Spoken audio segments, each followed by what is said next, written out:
السلام علیکم۔ آج کی ویڈیو کا موضوع ہے رسول اللہ صلی اللہ علیہ وآلہ وسلم کے اخلاق و عادات۔ رسول اللہ صلی اللہ علیہ وآلہ وسلم کی حالات زندگی کا مطالعہ کرنے سے یہ معلوم ہوتا ہے کہ آپ صلی اللہ علیہ وآلہ وسلم ماں کے پیٹ ہی میں یتیم ہو گئے تھے اور آپ صلی اللہ علیہ وآلہ وسلم کی زندگی یتیمی اور بے کسی کی حالت سے شروع ہوئی، مگر جب آپ صلی اللہ علیہ وآلہ وسلم کی وفات ہوئی تو تمام ملک عرب کے شہنشاہ تھے۔ ان تمام حالات اور تمام مدارج زندگی میں آپ صلی اللہ علیہ وآلہ وسلم کی سادہ معاشرت یکساں طور پر نظر آتی ہے۔ اللہ تعالیٰ نے آپ صلی اللہ علیہ وآلہ وسلم کو نادر حکمتوں اور عرب کی تمام زبانوں کا علم عطا کیا تھا، چنانچہ آپ صلی اللہ علیہ وآلہ وسلم ہر قبیلے سے اسی کی زبان میں گفتگو فرماتے تھے۔ اللہ تعالیٰ نے آپ صلی اللہ علیہ وآلہ وسلم کو بردباری، قوت برداشت، قدرت پا کر درگزر کرنا اور مشکلات پر صبر جیسے اوصاف عطا کیے تھے۔ ہر حلیم اور بردبار کی کوئی نہ کوئی غلطی سامنے آتی ہے، لیکن رسول اللہ صلی اللہ علیہ وآلہ وسلم کی بلندی کردار کا یہ عالم تھا کہ آپ صلی اللہ علیہ وآلہ وسلم کے خلاف دشمنوں کی جتنی زیادتیاں بڑھتی گئیں، آپ صلی اللہ علیہ وآلہ وسلم کے صبر و حلم میں اتنا ہی اضافہ ہوتا گیا۔ آپ صلی اللہ علیہ وآلہ وسلم نے کبھی اپنے نفس کے لیے انتقام نہ لیا، البتہ اگر اللہ کی حرمت چاک کی جاتی تو آپ صلی اللہ علیہ وآلہ وسلم اللہ کے لیے انتقام لیتے۔ حضرت ابو ہریرہ رضی اللہ تعالیٰ عنہ فرماتے ہیں کہ ایک مرتبہ لوگوں نے آپ صلی اللہ علیہ وآلہ وسلم سے پوچھا، مشرکین کے لیے بد دعا کیجیے۔ آپ صلی اللہ علیہ وآلہ وسلم نے فرمایا کہ میں لعنت کرنے کے لیے نہیں آیا ہوں، بلکہ اللہ تعالیٰ نے مجھے رحمت العالمین بنا کر بھیجا ہے۔ آپ صلی اللہ علیہ وآلہ وسلم مریضوں کی عیادت کے لیے شہر کے دور دراز محلوں میں تشریف لے جاتے تھے۔ آپ صلی اللہ علیہ وآلہ وسلم سب سے زیادہ حیادار تھے۔ ابو سعید خدری رضی اللہ تعالیٰ عنہ فرماتے ہیں، آپ صلی اللہ علیہ وآلہ وسلم پردہ نشین کنواری عورت سے بھی زیادہ حیادار تھے۔ جب آپ صلی اللہ علیہ وآلہ وسلم کو کوئی بات ناگوار گزرتی تو چہرے سے پتہ لگ جاتا تھا۔ آپ صلی اللہ علیہ وآلہ وسلم غیظ و غضب سے دور تھے اور سب سے جلد راضی ہو جاتے تھے۔ ابن عباس رضی اللہ تعالیٰ عنہ کا بیان ہے کہ نبی صلی اللہ علیہ وآلہ وسلم سب سے بڑھ کر جواد و سخی تھے اور آپ صلی اللہ علیہ وآلہ وسلم کا دریائے سخاوت رمضان میں اس وقت زیادہ جوش میں ہوتا جب جبرائیل علیہ السلام آپ صلی اللہ علیہ وآلہ وسلم سے رمضان المبارک میں ہر رات ملاقات کرتے اور قرآن کا دور کراتے۔ حضرت جابر رضی اللہ تعالیٰ عنہ کا ارشاد ہے کہ ایسا کبھی نہ ہوا کہ آپ صلی اللہ علیہ وآلہ وسلم سے کوئی چیز مانگی گئی ہو اور آپ صلی اللہ علیہ وآلہ وسلم نے نہیں کہہ دیا ہو۔ شجاعت اور دلیری میں بھی آپ صلی اللہ علیہ وآلہ وسلم کا مقام سب سے بلند تھا۔ میدان جنگ میں بڑے بڑے بہادر نے بھی کبھی نہ کبھی راہ فرار اختیار کیا، لیکن آپ صلی اللہ علیہ وآلہ وسلم میں یہ بات مشکل سے مشکل تر وقت میں بھی نہ پائی گئی۔ حضرت علی رضی اللہ تعالیٰ عنہ کا بیان ہے کہ جب زور کارن پڑتا اور جنگ کے شعلے خوب بھڑک اٹھتے تو ہم رسول اللہ صلی اللہ علیہ وآلہ وسلم کی آڑ لیا کرتے تھے اور آپ صلی اللہ علیہ وآلہ وسلم سے بڑھ کر کوئی شخص دشمن کے قریب نہیں ہوتا تھا۔ آپ صلی اللہ علیہ وآلہ وسلم سب سے زیادہ عادل، پاک دامن، صادق اللہجہ اور عظیم الایمانت تھے اور ان کا اعتراف آپ صلی اللہ علیہ وآلہ وسلم کے دشمن بھی کرتے ہیں۔ فتح مکہ کے بعد کا واقعہ ہے کہ بنی مخزوم میں سے ایک عورت فاطمہ بنت اسود چوری کے جرم میں پکڑی گئی۔ ثبوت جرم کے بعد آپ صلی اللہ علیہ وآلہ وسلم نے اس کا ہاتھ کاٹنے کا حکم دیا۔ شرفائے قریش کو ناگوار گزرا تو انہوں نے چاہا کہ سفارش کر کے اس عورت کو بچا لیں، مگر سفارش کرنے کی جرأت نہ ہوئی۔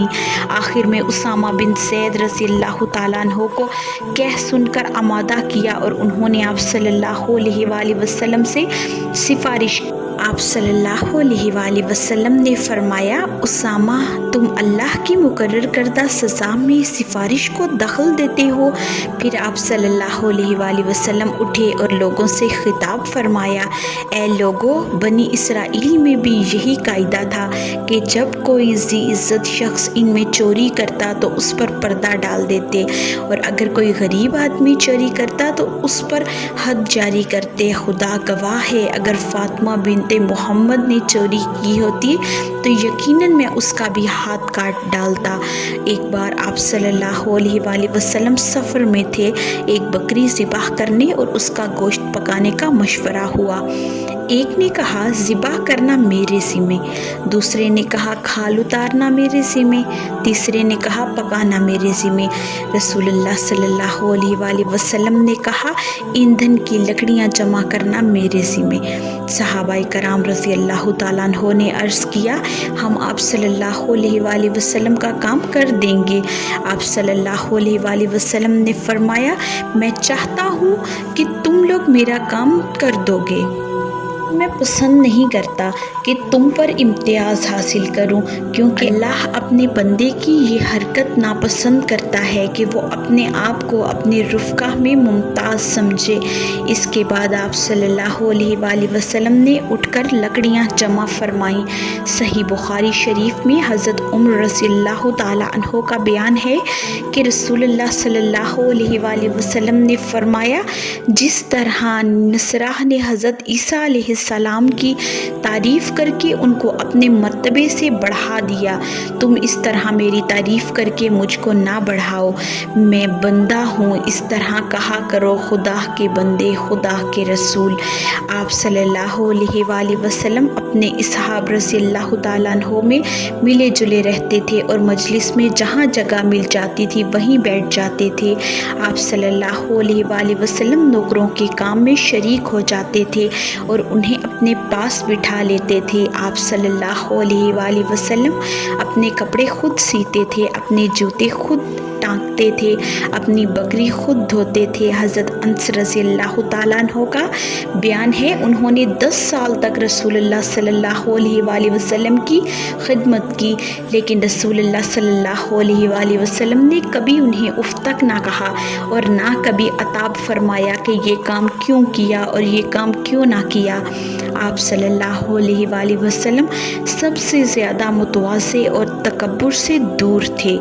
جس طرح بادشاہوں کے لیے ان کے خدام اور حاشیہ بردار کھڑے رہتے ہیں، اس طرح اپنے لیے آپ صلی اللہ علیہ وسلم صحابہ کرام کو کھڑے ہونے سے منع فرماتے تھے۔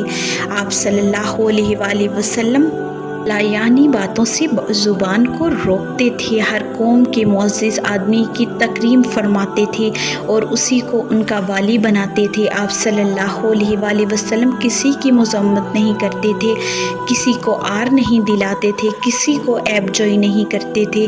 آپ صلی اللہ علیہ وسلم نے کبھی کسی کھانے کو برا نہیں کہا، اگر کھانے کو دل نہ کیا تو انہیں چھوڑ دیا، لیکن زبان سے کھانے کی برائی نہیں کی۔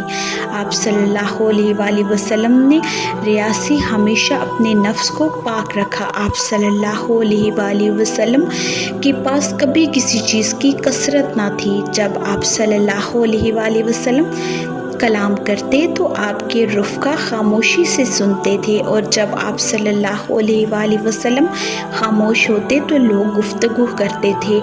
لوگ آپ صلی اللہ علیہ وسلم کے پاس گپ بازی نہیں کرتے تھے۔ رسول اللہ صلی اللہ علیہ وسلم کے سامنے کس طرح گفتگو کرنا چاہیے، اس کو اللہ تعالیٰ نے سورۃ الحجرات میں یوں بیان فرمایا ہے، اے ایمان والو، اللہ اور اس کے رسول کے سامنے پیش قدمی نہ کرو اور اللہ سے ڈرتے رہو، بلا شبہ اللہ تعالیٰ سب کچھ سننے والا ہے۔ اے ایمان والو، اپنی آوازیں نبی کی آواز سے بلند نہ کرو اور نہ ہی اس کے سامنے اس طرح اونچی آواز سے بولو جیسے تم اپنے دوسرے سے بولتے ہو، ایسا نہ ہو تمہارے اعمال برباد ہو جائیں اور تمہیں اس کی خبر بھی نہ ہو۔ بے شک جو لوگ اللہ کے رسول صلی اللہ علیہ وسلم کے حضور اپنی آوازیں پست رکھتے ہیں یہی لوگ ہیں جن کے دلوں کو اللہ نے تقوی کے لیے جانچ لیا ہے، ان کے لیے بخشش اور اجر عظیم ہے۔ نیز ارشاد ربانی ہے، تمہیں رسول صلی اللہ علیہ وآلہ وسلم جو کچھ دیں وہ لے لو اور جس سے منع کریں اس سے باز رہو۔ جس طرح اللہ تعالیٰ نے اپنی اطاعت کو فرض کیا تھا، اسی طرح اپنے رسول صلی اللہ علیہ وآلہ وسلم کی اطاعت کو بھی لازم قرار دیا ہے۔ ارشاد باری تعالیٰ ہے، اے اہل ایمان، اللہ کی اطاعت کرو اور اس کے رسول کی اطاعت کرو اور اس اطاعت سے ہٹ کر اپنے اعمال باطل نہ کرو۔ رسول اللہ صلی اللہ علیہ وآلہ وسلم اٹھتے بیٹھتے اللہ کا ذکر فرماتے اور ذکر الہی کے لیے کوئی جگہ متعین نہیں فرماتے تھے۔ آپ صلی اللہ علیہ وآلہ وسلم کو مایوسی نہیں ہوتی تھی اور آپ صلی اللہ علیہ وآلہ وسلم کے چہرے پر ہمیشہ خوشی رہتی تھی۔ آپ صلی اللہ علیہ وآلہ وسلم ہمیشہ غور و فکر میں رہتے تھے۔ آپ صلی اللہ علیہ وآلہ وسلم اپنی مجلس میں سب سے زیادہ باوقار ہوتے تھے۔ آپ صلی اللہ علیہ وآلہ وسلم کی ہنسی مسکراہٹ تھی اور کلام دو ٹوک ہوتا تھا۔ جب کسی کی طرف متوجہ ہوتے تو پورے وجود کے ساتھ متوجہ ہوتے تھے۔ آپ صلی اللہ علیہ وآلہ وسلم نے اپنے اخلاق سے سب کو نوازا۔ آپ صلی اللہ علیہ وآلہ وسلم تمام امت کے حاکم کا درجہ رکھتے ہیں اور سب آپ صلی اللہ علیہ وآلہ وسلم کے نزدیک یکساں حق رکھتے ہیں۔ کسی کو فضیلت تھی تو تقویٰ کی بنیاد پر آپ صلی اللہ علیہ وآلہ وسلم بڑے کا احترام کرتے تھے، چھوٹے پر رحم کرتے تھے اور حاجت مند کو نوازتے تھے۔ جن کمالات پر جان چھڑکی جاتی ہے، اللہ نے ان کمالات سے آپ صلی اللہ علیہ وآلہ وسلم کو نوازا تھا۔ آپ صلی اللہ علیہ وآلہ وسلم کے اصحاب کو یہ گوارا نہ تھا کہ آپ صلی اللہ علیہ وآلہ وسلم کو خراش تک آئے، چاہے اس کے لیے ان کی گردنیں ہی کیوں نہ کاٹ دی جائیں۔ اللہ تعالیٰ نے آپ صلی اللہ علیہ وآلہ وسلم کو بے نظیر صفات کمال اور بے نظیر ادب سے نوازا تھا، حتیٰ کہ اس نے خود آپ صلی اللہ علیہ وآلہ وسلم کی تعریف میں فرمایا، یقیناً آپ صلی اللہ علیہ وآلہ وسلم عظیم اخلاق پر ہیں۔ رسول اللہ صلی اللہ علیہ وآلہ وسلم اللہ تعالیٰ کی سب سے زیادہ عبادت کرتے تھے۔ صحیح بخاری شریف اور مسلم میں حضرت مغیرہ رضی اللہ تعالیٰ عنہ کا بیان ہے، رسول اللہ صلی اللہ علیہ وآلہ وسلم نے رات کو تہجد میں اتنا لمبا قیام کیا کہ آپ صلی اللہ علیہ وآلہ وسلم کے قدم مبارک سوج گئے۔ آپ صلی اللہ علیہ وآلہ وسلم سے پوچھا گیا کہ اتنی مشقت کیوں کرتے ہیں، حالانکہ آپ صلی اللہ علیہ وآلہ وسلم مغفور ہیں؟ آپ صلی اللہ علیہ وآلہ وسلم نے فرمایا، جب اللہ تعالیٰ نے مجھے نبوت کا انعام، مغفرت کی دولت اور بے شمار نعمتوں سے نوازا ہے تو میں اللہ کا شکر گزار بندہ نہ بنوں؟ آپ صلی اللہ علیہ وآلہ وسلم نے فرمایا، تہجد ضرور پڑھا کرو کیونکہ وہ تم سے پہلے صالحین کی روش ہے اور تمہارے لیے اپنے رب کے قرب کا وسیلہ، گناہوں کے مٹنے کا ذریعہ اور مزید گناہوں سے بچنے کا سبب ہے۔